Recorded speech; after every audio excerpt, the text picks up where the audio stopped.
Bonjour et bienvenue dans ce 7e épisode de Parlons Recrutement, épisode un peu particulier car nous sommes 3 autour de la table. Je suis donc avec Valérie Legendre, gérante du cabinet Florian Mentionne Institut à Avignon. Bonjour Valérie. Bonjour Marie-Cécile. Et une invitée, Estelle Genovardo, directrice commerciale chez Kiseo. Bonjour Estelle. Bonjour. Et merci d'avoir répondu positivement à notre invitation, car avec Valérie, nous avions envie pour cet épisode dédié au profil atypique d'avoir le point de vue d'un manager qui a fait ce choix. Alors déjà, est-ce que vous pouvez nous expliquer en quelques mots ce qu'est Kiseo ? Alors Kiseo, c'est une société créée en 2011 par Philippe Gelé. Nous sommes éditeurs de logiciels applicatifs pour professionnels. Donc autrement dit, notre cœur de métier, c'est le développement de solutions informatiques sous forme d'applications mobiles. L'objectif, c'est de permettre aux professionnels de gagner en productivité et en temps.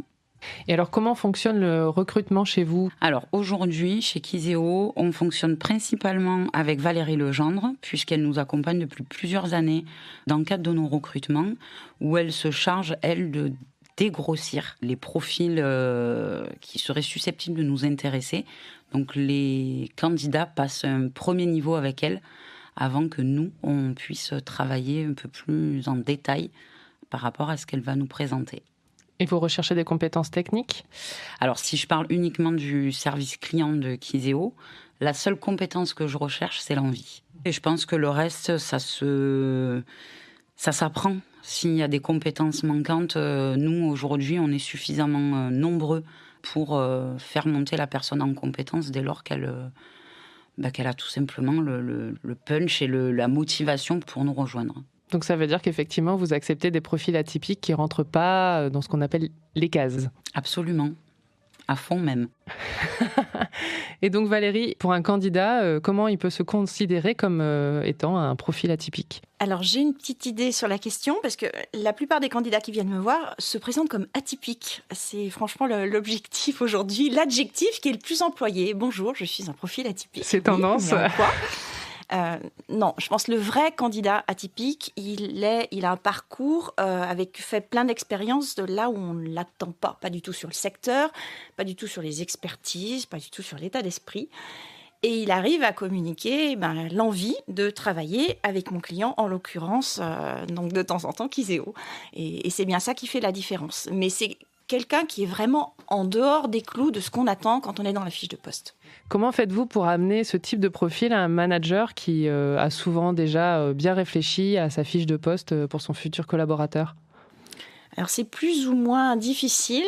Donc avec Estelle, c'est très facile, c'est un vrai plaisir. Elle est hyper ouverte sur ces profils-là et c'est un vrai travail en collaboration avec parfois plus ou moins de sensibilité ou d'accord sur les profils, parce que c'est pour elle que je travaille dans ces cas-là.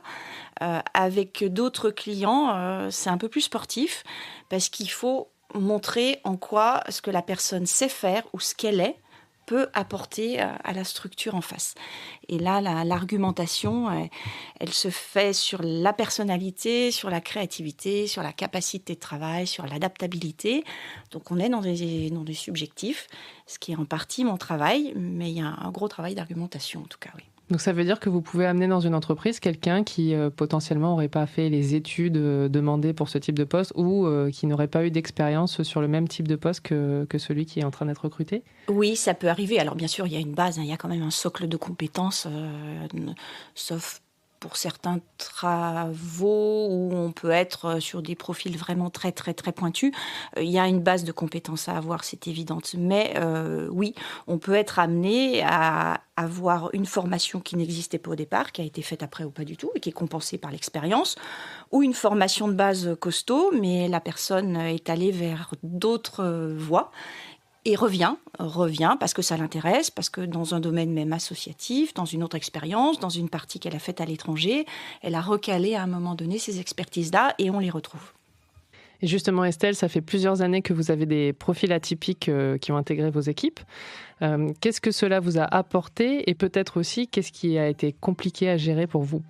Alors, je vais encore parler du service client parce que c'est celui que je gère aujourd'hui, donc c'est celui pour lequel j'ai le plus de maîtrise. Je rejoins Valérie, vu qu'on travaille en binôme, elle et moi, sur ce type de recrutement-là.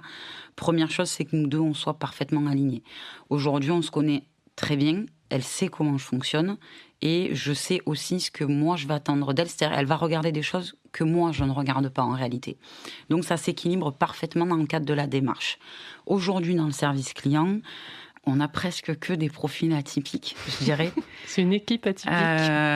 C'est une équipe atypique. Si je prends les 2 derniers entrées, j'en ai un qui est resté 2 ans papa au foyer et j'en ai un autre qui est un ancien opticien. Ok.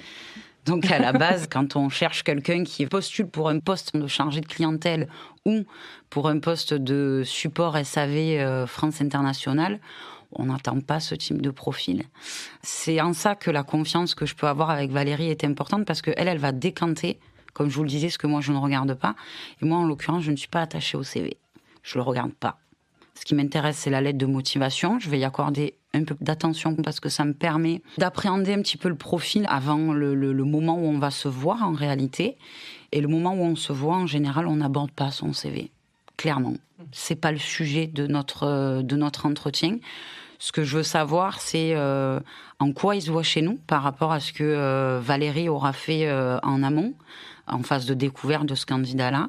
En quoi il a envie de bosser pour nous, en quoi le poste, ça le tente. Et à partir de là, on va commencer à parler de notre potentielle future collaboration.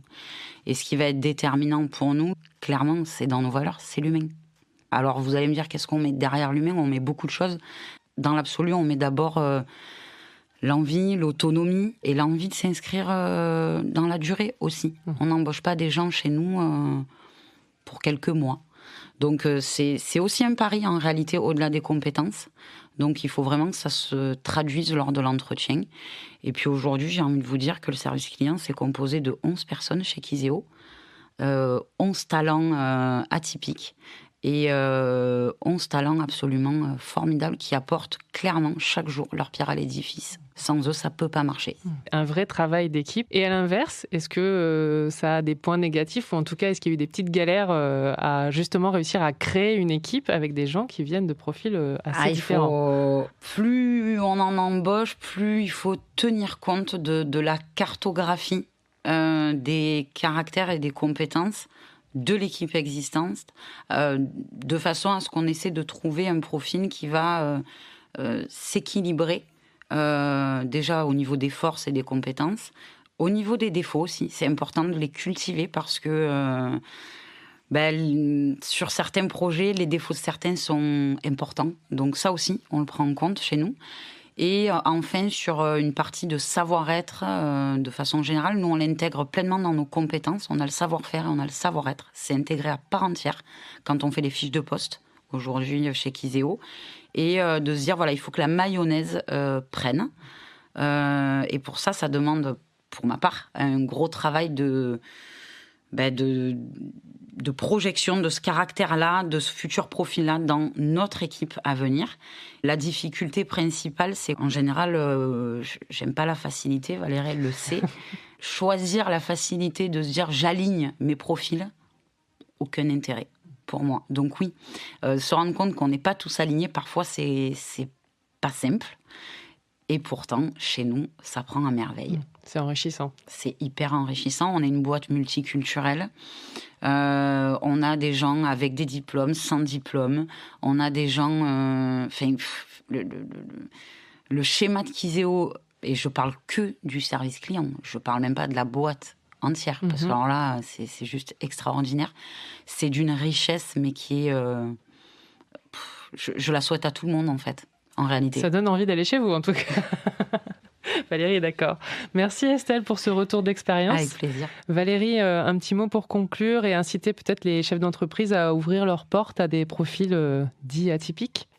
Oui, on a compris qu'il y avait plein de choses que ça apportait dans la richesse de l'équipe et je pense beaucoup au potentiel. Quand on donne envie aux gens et qu'ils sont profondément motivés, ils vont sortir ce qu'ils ont en eux de mieux. Donc des expertises, encore une fois, techniques, il ne faut pas les négliger, mais surtout de personnalité. Ça donne envie aussi parce que derrière, on a une équipe qui est plus efficace, qui est plus performante, qui est plus joyeuse et ça, l'énergie qui sort, elle est incomparable. Donc c'est clair. Je voulais revenir aussi sur ce que dit Estelle sur la façon de gérer ces différents profils.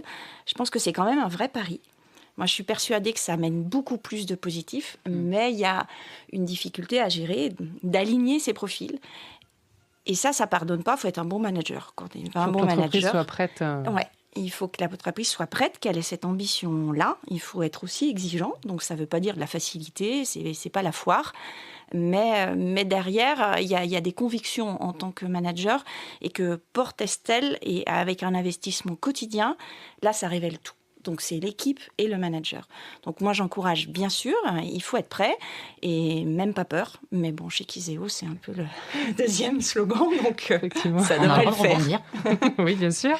Ouais, moi, je suis assez d'accord avec toi. C'est loin d'être simple.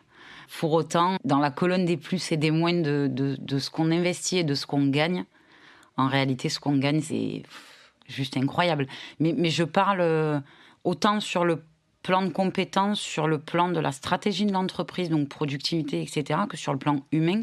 Chez Kiseo, on a la chance d'avoir une recette des trois qui fonctionne bien. Et en tout cas, on laisse la place à toutes ces choses-là chez nous. Et je te rejoins doublement sur laisser s'exprimer un potentiel talent. C'est capital parce que, en réalité, mettre des gens dans des cases, c'est hyper réducteur. Et les gens, ils ont besoin de s'épanouir aussi. Et je crois que si on laissait un petit peu plus de place à ça, c'est, encore une fois, c'est une question d'équilibre dans l'intérêt de la société, dans l'intérêt d'un service, mais aussi dans l'intérêt individuel. Et pour moi, cet écosystème-là ne peut fonctionner que si l'équilibre est respecté. Et ça passe par la confiance. Moi, aujourd'hui, je travaille avec 30 personnes. Pour ma part, je travaille dans une confiance absolue. Et je les laisse aller vers quoi ils ont envie. Ah, ça m'intéresse. Ok, prends le projet. Montre-moi que ça peut marcher. Et puis, si ça ne marche pas, on aura eu le mérite d'essayer. Au moins ça, on sait qu'on ne le fera plus. Et c'est ça en réalité, c'est cette confiance-là. Mais c'est une confiance qui doit être partagée. Je pense que je travaille avec des gens qui me font confiance et je peux vous assurer que c'est juste incroyable. Ça fonctionne. Chacun fait son job. On a toujours un profond respect pour l'autre. Il y a une forte cohésion d'équipe qui fait qu'on a toujours en tête le travail de l'autre aussi. Et tout ça, on essaye de le faire du mieux qu'on peut. Eh bien, merci beaucoup pour ce retour d'expérience. Ça fait envie, effectivement. Et j'espère que ça va permettre peut-être à certaines entreprises de s'ouvrir un peu à ce type de profil ou en tout cas à ce type de management, parce que je pense que c'est ce que vous disiez, on est sur un engagement à long terme, sur un processus gagnant-gagnant. Oui. Et ça permet à une qualité de vie au travail qui est, je pense, très importante, encore plus en ce moment. Merci à toutes les deux. On se donne rendez-vous, Valérie, très bientôt pour un nouvel épisode de Parlons Recrutement. Au revoir Valérie. Au revoir. Au revoir Estelle. Au revoir, merci.